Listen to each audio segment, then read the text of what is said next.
धर्मविचारक चाकूने हल्ला, मीरा रोड हादरलं.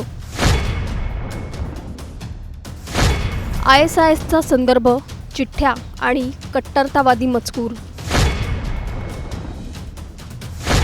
मीरा रोडमध्ये नेमकं काय घडलं? मीरा रोडमध्ये 27 एप्रिलच्या पहाटे घडलेली ही घटना सगळ्यांनाच हादरवणारी ठरली आहे. एका व्यक्तीने धर्मविचारक 2 सुरक्षा रक्षकांवर चाकूने हल्ला केला. यात एकाची प्रकृती गंभीर आहे.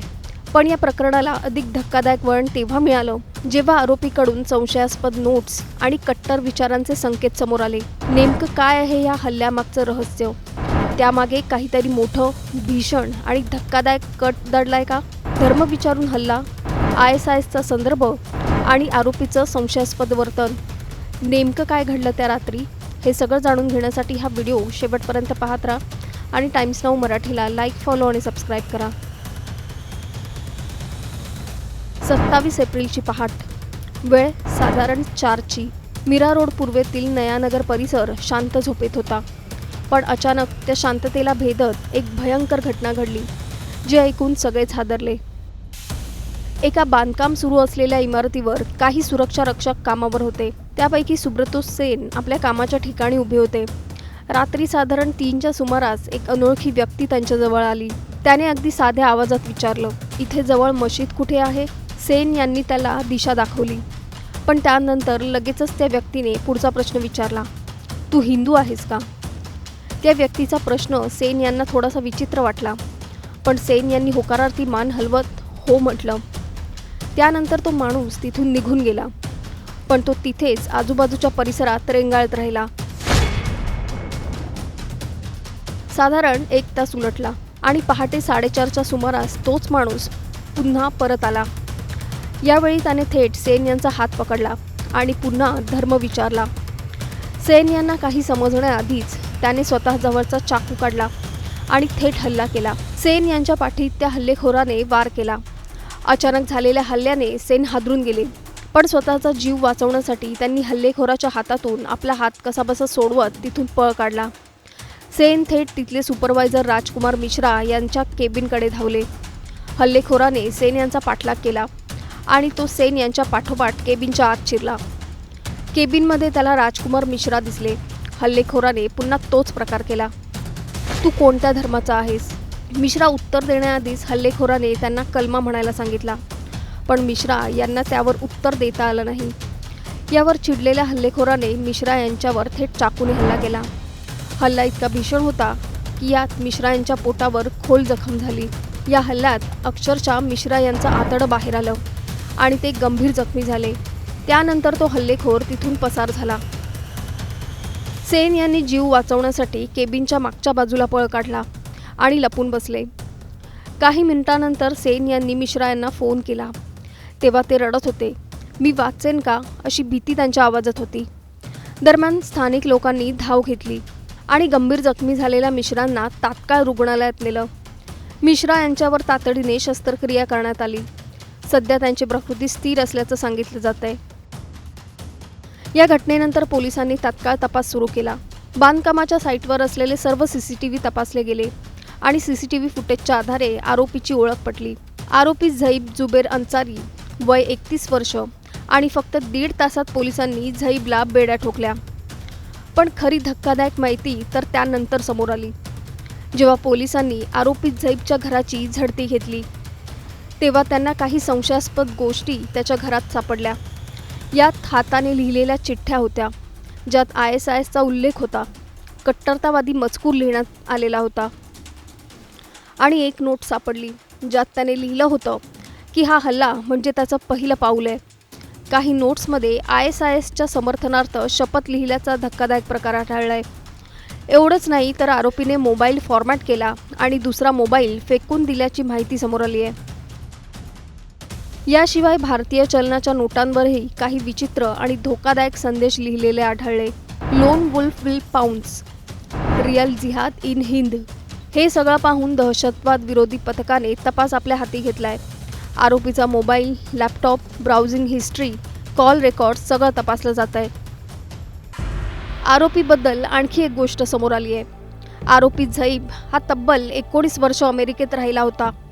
तिथे त्याने BSc पर्यंतचं शिक्षण घेतलं, पण त्याला अमेरिकेचं नागरिकत्व मिळालं नाही आणि तो भारतात परतला। याच दरम्यान त्याचं लग्नसुद्धा झालं, पण ते टिकू शकलं नाही। त्याच्या पत्नीने घटस्फोट घेतला। गेल्या काही महिन्यांपासून तो एकटाच राहत होता आणि मानसिकदृष्ट्या अस्थिर असल्याची प्राथमिक माहिती पोलिसांनी दिली आहे। तो ऑनलाईन क्लासेस घेत असल्याची माहिती आहे, पण तीही बंद झाली होती। नोकरी नाही, कुटुंब नाही। पोलिसांनी झैबचा फ्लॅट सील केलाय।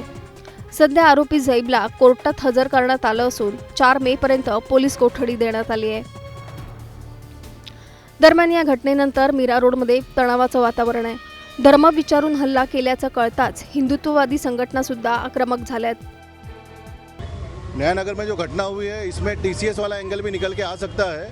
जब पुलिस इसको डिटेल में छानबीन करेगी तब इसके बारे में पता चलेगा, क्योंकि हम लोगों को जो पता चला है इसमें ATS भी इन्वॉल्व किया गया है और ATS अगर इसमें इन्वॉल्व है तो इसमें कोई ना कोई आतंकवादी घटना होने की शक्यता भी हो सकती है। शायद उसकी इन्फॉर्मेशन इस वॉचमैन को मिली होगी और उस बारे में भी इनका कोई डिस्कशन हो सकता है। जो डिस्कशन आगे बढ़ के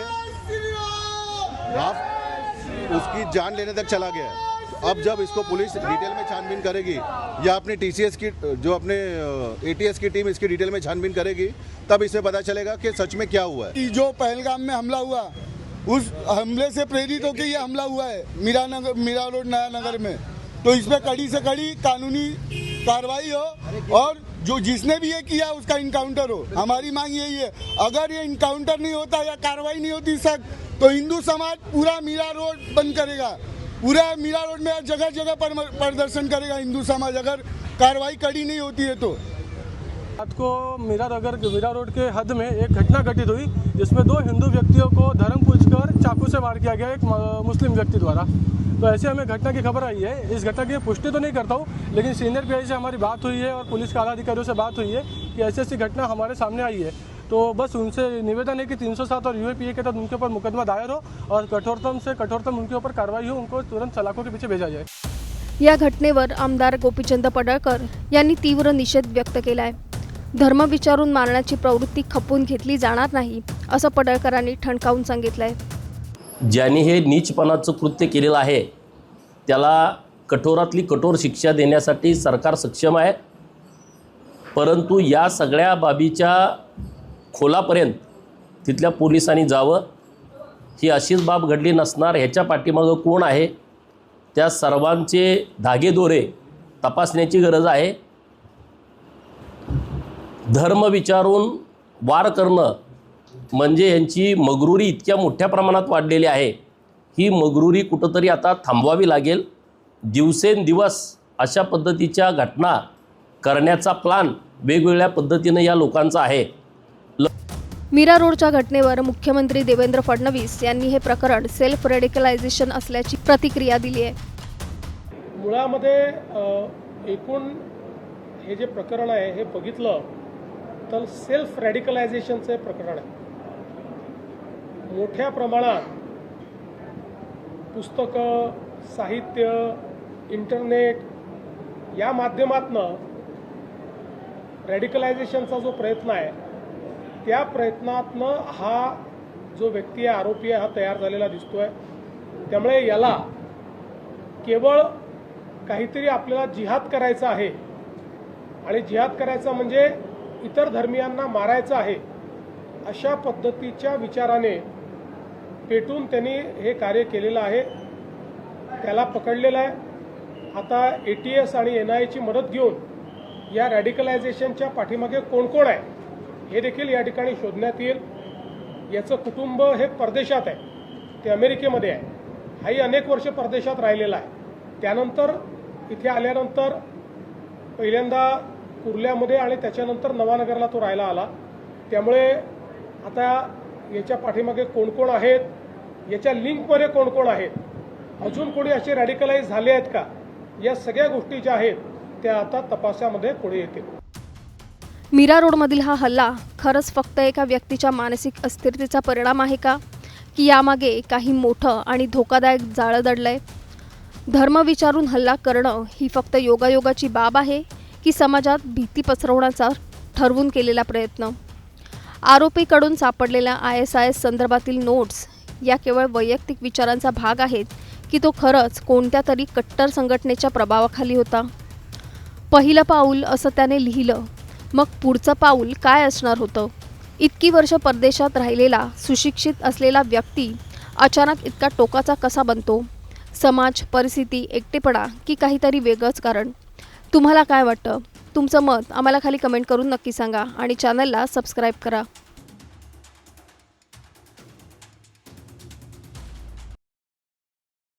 मेरी आप सब लोगों से गुजारिश है कि कोई भी क्रिमिनल का कोई मजहब नहीं होता, उसे किसी मजहब के साथ मत जोड़िए. उसने किस पर हमला किया वो एक अलग मजहब का है. इस तरह से कम्युनल हार्मनी को डिस्टर्ब करने वाली बातें कोई ना करे. शहर में सभी समाज के लोग रहते हैं और अलग अलग टाइम पर अलग अलग प्रकार के क्राइम शहर में होते रहते हैं. इसलिए मेरी आप सब लोगों से गुजारिश है कि जो व्यक्ति पे हमला हुआ वो गरीब आदमी है, उसका पूरा इलाज अस्मिता की तरफ से किया जा रहा है.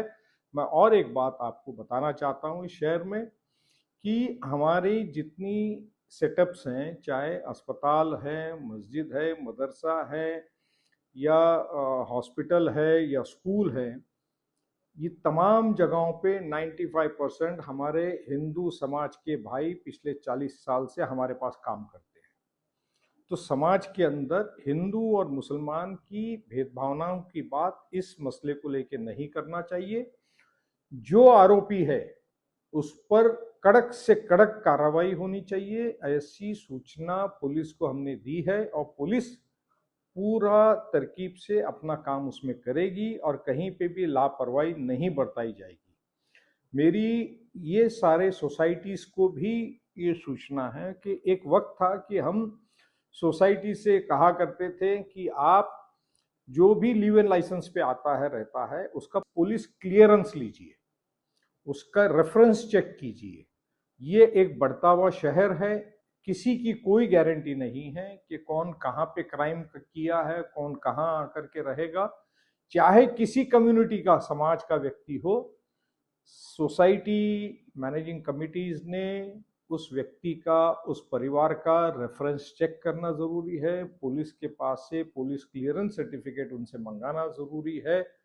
मेरी आप सब लोगों से गुजारिश है, सभी समाज के लोगों से, सभी पॉलिटिकल पार्टी से, सभी संगठनों से हाथ जोड़ के विनती है कि शहर में शांति बनाए रखें. इस शहर में अमन और शांति बनाए रखना आपका, हमारा सबका कर्तव्य है. धन्यवाद. जय हिंद, जय महाराष्ट्र.